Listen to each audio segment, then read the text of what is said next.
Are you on the brink of the empty nest phase? Or maybe you're already savoring the newfound freedom? Well, my guest and I today are going to talk about the ups and downs of midlife transitions and of faith and family. This week, my guest Linda and I talked about the unexpected joys of this midlife season. And Linda talked about finding purpose in writing about her empty nest joyride. She talked about how her empty nest is really a mighty nest and shared inspiration for pressing forward with new goals.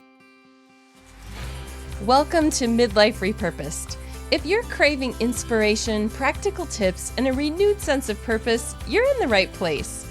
Here, we embrace the messy, uncertain, and sometimes downright challenging turns of midlife with a dose of humor and an unwavering belief that there's treasure to be found even in the tough stuff. I'm your host, Michelle Rayburn, an author who's passionate about uncovering hope in the most unexpected places. Let's repurpose this season of life together. Linda Hanstra is a semi-retired speech-language pathologist. She writes about what brings joy to her empty nest, things like faith, family, cycling, traveling, grandparenting, and more. You'll find her at lindahanstra.com and on Substack. We're going to be talking about her Substack, which is The Empty Nest Joyride. She's the author of Lent Through the Little Things, and Linda and her husband Tom live in Southwest Michigan and spend their summers up north in Minnesota, their home away from home. With 4 adult children, a daughter-in-law, and 2 adorable grandchildren, they are cruising along on their empty nest joyride. Here's my conversation with Linda Hanstra. Friends, I'm happy to have Linda here with me today. I discovered her on Substack and immediately connected with her content. The Empty Nest Joyride really spoke to me, and we'll come back to that in a little bit.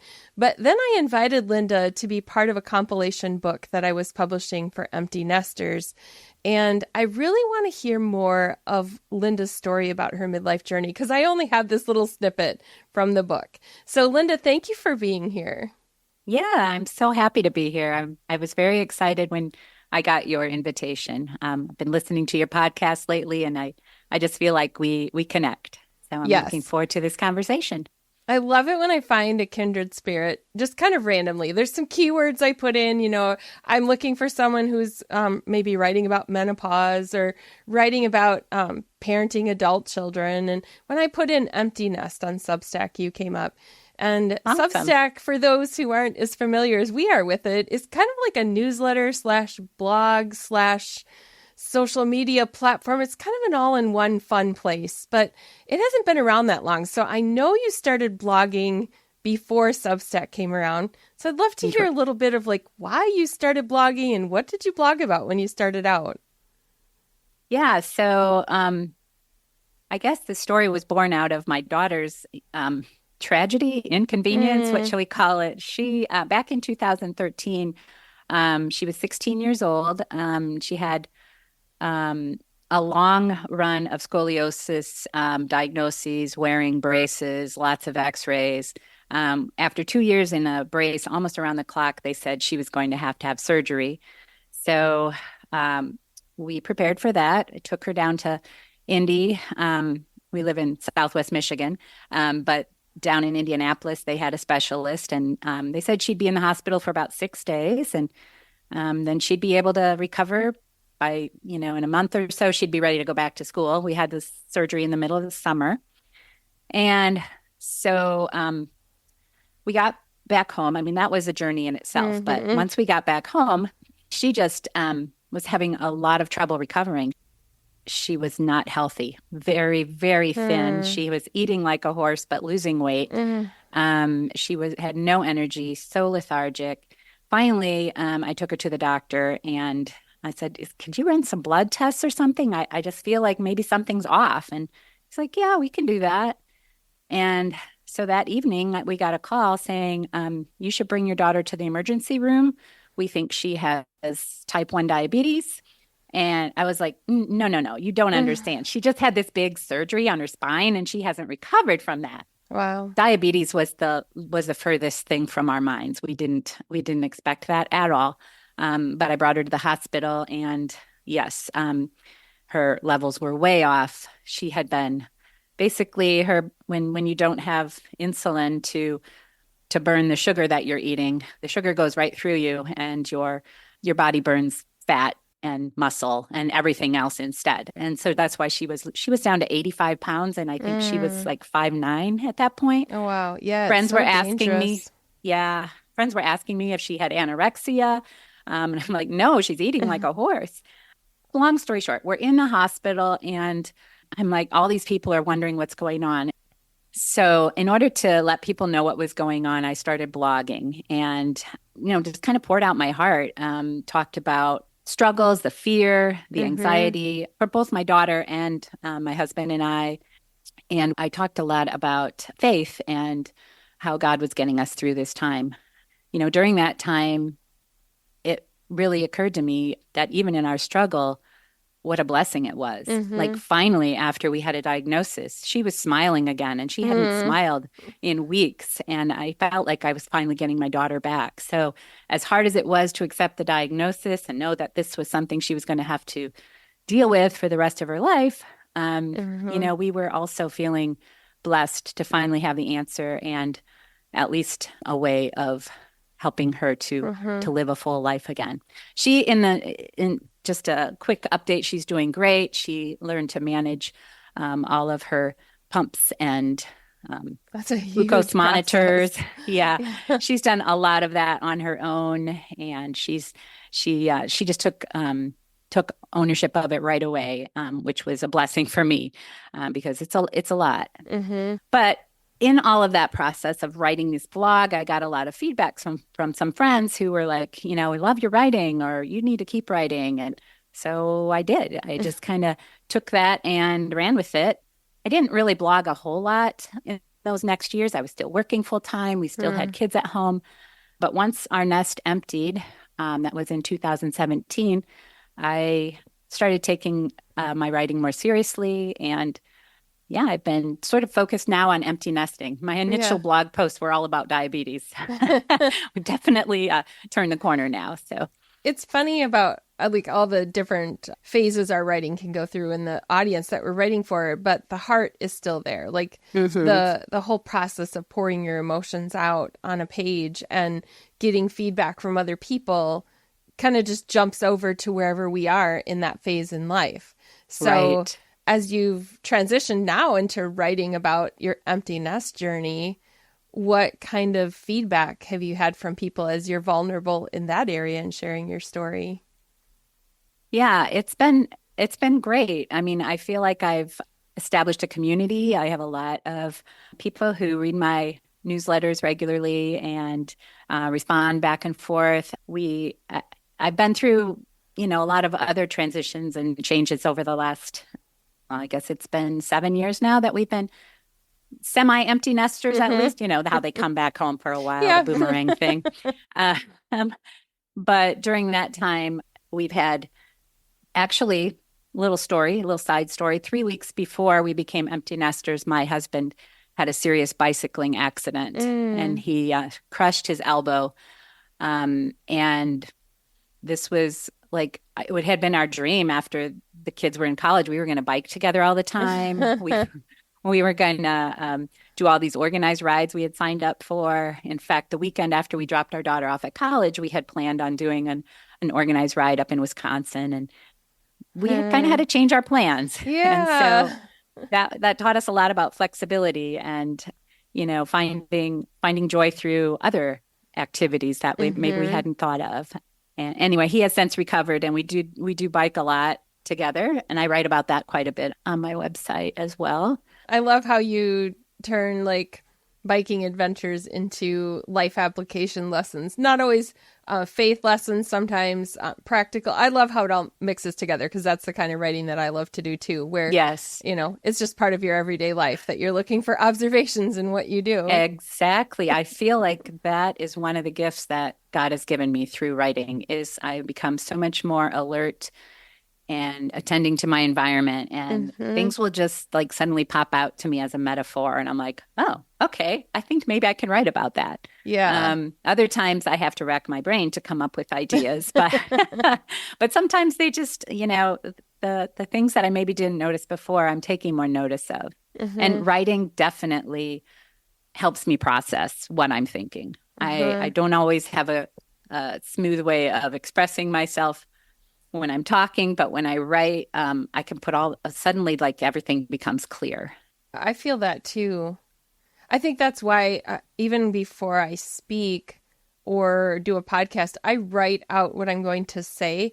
I don't even stick to it sometimes, but it helps me process it because Hmm. I don't know, there's something about just letting it flow and letting it be kind of messy and then going Right. back and sorting through it a little bit. And when things are Uh-huh. coming out of my mouth, it's like, oh, I can't put that back. That wasn't how I wanted to say No, that. exactly. So Yep.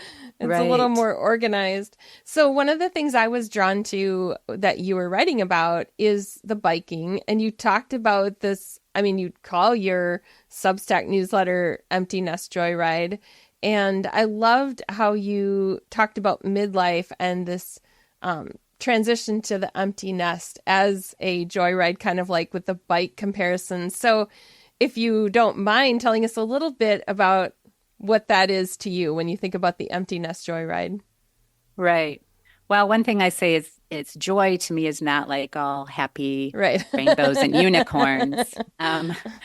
Joy is much deeper than that. And there are struggles in everyone's life, trials that we face that basically it's my faith. I think that I know God is always with us that brings us that true sense of joy that you can never lose, knowing that I'm always in his care and my kids are in his care and whatever happens, he will provide and he will take care of us. And so those kinds of things make me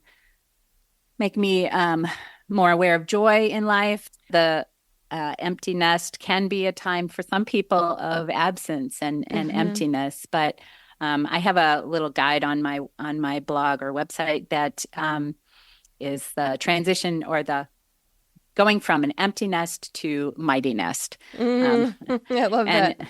the story behind that is that I used to have a license plate that was Kid Mover, KIDMVR.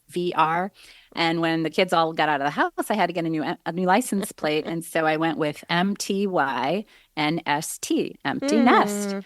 But when I looked at it, I was like, oh, that looks like mighty, not empty. And I'm like, well, I guess, we do have kind of a mighty nest because there's so many good things you can do when you're empty nesters. You have so much more freedom. You can, go out to eat when you want. You Mm-hmm. can sit around and you don't have the kids' schedules tying you down all the Right. time. And so, yeah, we found that.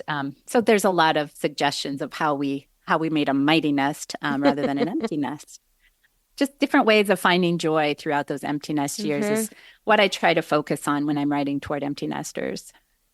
I really resonate with the outdoor illustrations, and I'm not an outdoorsy person. The crazy thing is, like, I grew up on a farm, but I'm just not an outdoor lover. But after our kids left home, we realized that we had never taken vacations with just the two of us, unless it was just like a weekend here or there. But we had never gone. So I think it was 2017 when our youngest had gotten married and the other was independently living on his own and had a job and everything. We're like, well, we could go away. So it was like around the same Yeah. year. And we discovered that we love Minnesota as well. I know you love Minnesota, a different area. We love Mhm. the North Shore along Lake Superior with all the hiking trails. And there is something about that, even though I'm not, if someone met me, they'd be like, you don't look like a hiker. I'm not. We find trails that work for us. And there's something about like climbing that hill and getting to the top. And I get crabby, and we've had times where my husband's shoving me from behind to try to get up a hill. And you get to the top and you see the view, and then all of a sudden it's that there's something about that beauty. And so when you talk about biking, that illustration resonates with me too, of like this hard work on the trail to get to a destination where, or along the trail where you're looking around. So, Mhm.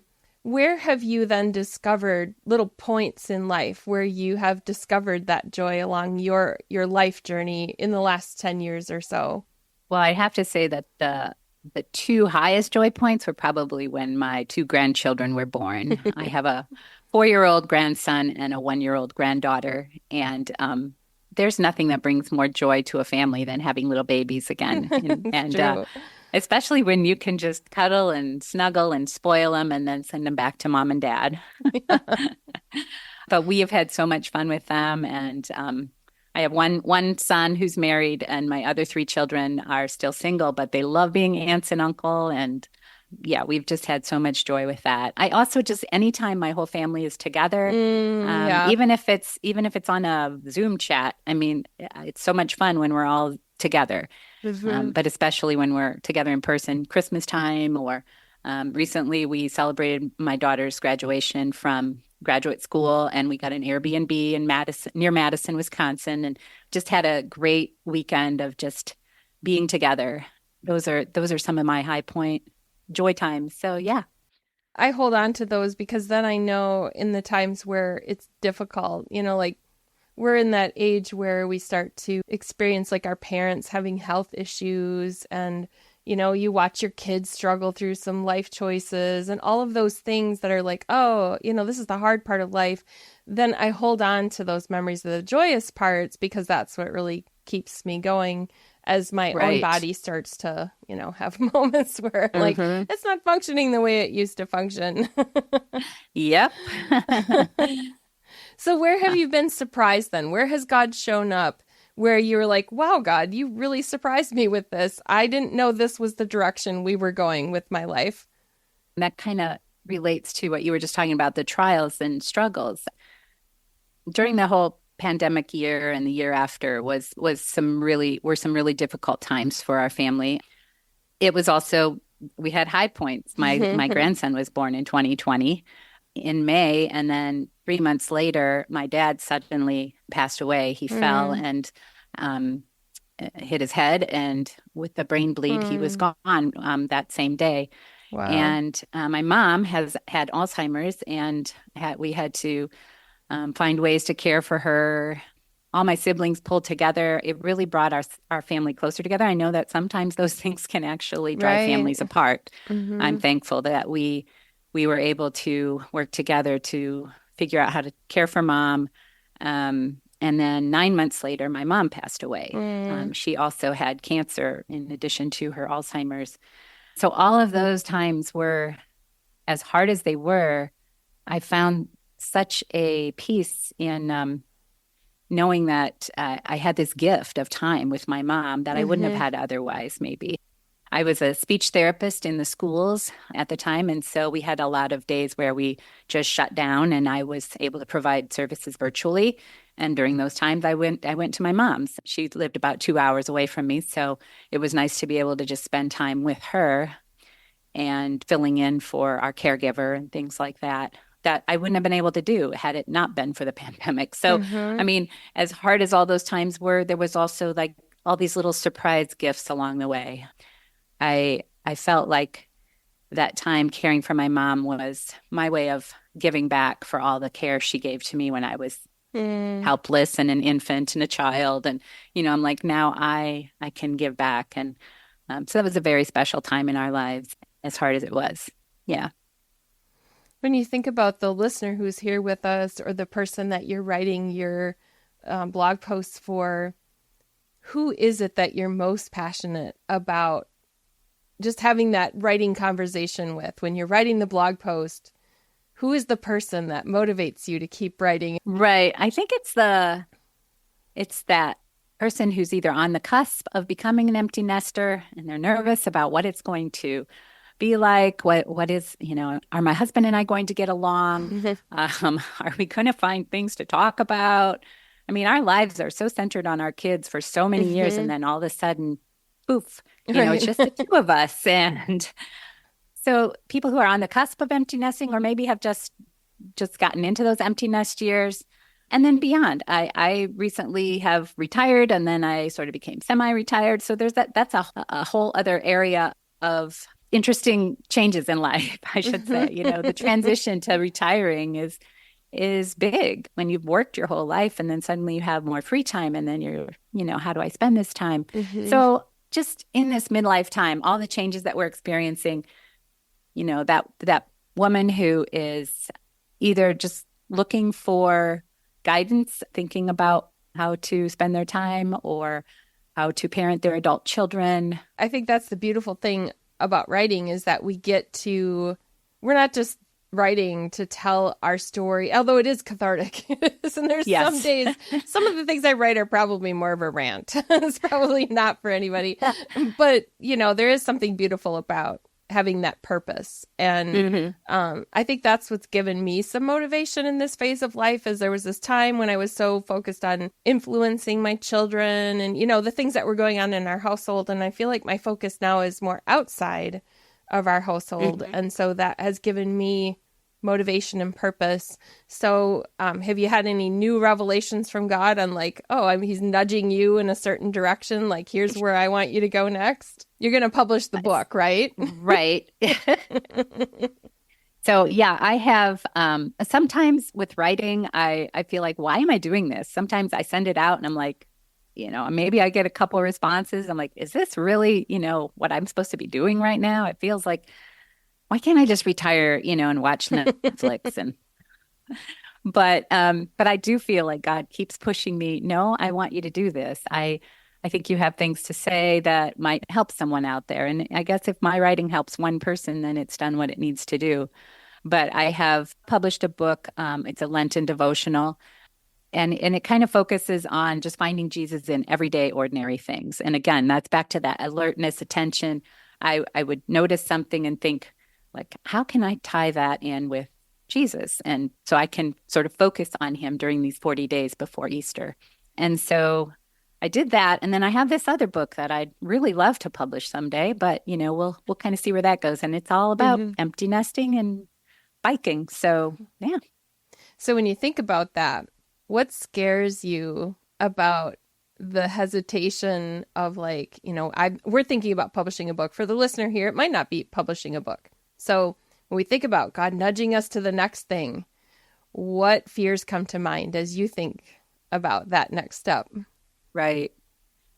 Well, with writing, the biggest one for a lot of us is imposter syndrome. It's like, am I really living the person that I'm appearing to be in my writing?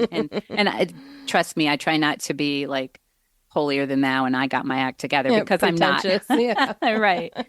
But I do, even when I talk about my faith in my writing, it doesn't come natural to me. When I was a kid, I grew up in a pretty stoic family. We didn't really talk about our faith outwardly that much. We went to church twice every Sunday and youth group in the middle of the week, but we didn't express our faith like some other religions do, or some other Christian churches do.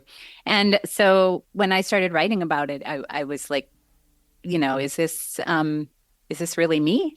Or am I being an imposter? If I can write about it, why can't I talk about it? And so I started to question, my authenticity. And of course, that's important. I want to be authentic to my readers, and I want them to see and hear the real me. So what word of encouragement then would you have for the listener who is thinking about God's nudging her to something, she's uncertain about it? You're pushing forward with where God's taking you. So what do you say to her?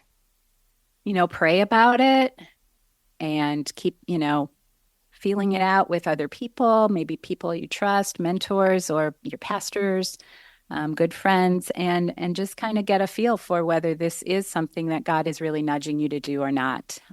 I think that if he is, he'll definitely send you some pushes in that direction. For me, it's been kind of these ups and downs of, I have a moment where I'm like so sure that I'm going in the direction God wants me to go. And then another moment where I'm like, what am I doing? Why am I spending my time doing this? It's just the ups and downs. And I think it's encouraging for listeners to know that that's a normal thing, and that it just doesn't come easily. It's still trusting God every day for our future. And I do wonder, what will happen when my husband's retired and we're in the same house together every day? I don't know how that will go. So we've been talking about different resources that you have, Linda. I'd love to make sure that people can find you online. So I know that we can encourage people to go to Substack and look for Empty Nest Joyride, and they can connect with you there. But that isn't the only place where you have resources. So where else can we connect with you? So my main website is lindahanstra.com. But on Substack, it will take you to all of the different resources that are there on my website. I have a free resource library for subscribers, and a subscriber is just somebody who gets my newsletter. And I try not to stuff your inbox, maybe two to three times a month. And my resources include some downloadable digital resources, also some playlists like Empty Nest love songs. I have some recipe cards. I have some recommended reads, other things as well. And then also on my website, you can find the 2 books that I published, one of my own and the one that I published with you. That was so much fun. Yeah, this reimagined empty nest has Linda's story in it. And so she has a link to that on her website as well. So as we think about wrapping up today, I've asked you what's next. I've put you on the hot seat. I've asked you how you feel about it. So let's end on a high note. Okay. Let's leave with a word of encouragement as you look ahead to the future. What do you have to say to all of us who are kind of in this midlife empty nest phase? A word of encouragement. Just enjoy the ride. I mean, get on the bike and coast down the hill. And then when you need to, you just, really push yourself up the next one. It just, look for the joy, look for God working in your life, wherever it is. Be there for your family and have fun. Thank you so much, Linda. I've been so inspired by the things that you've been putting out online. I love that our paths crossed and we have a connection as writers. And so I look forward to seeing your Empty Nest Joyride as you keep blogging about it. Thank you. Thank you so much. I really enjoyed this.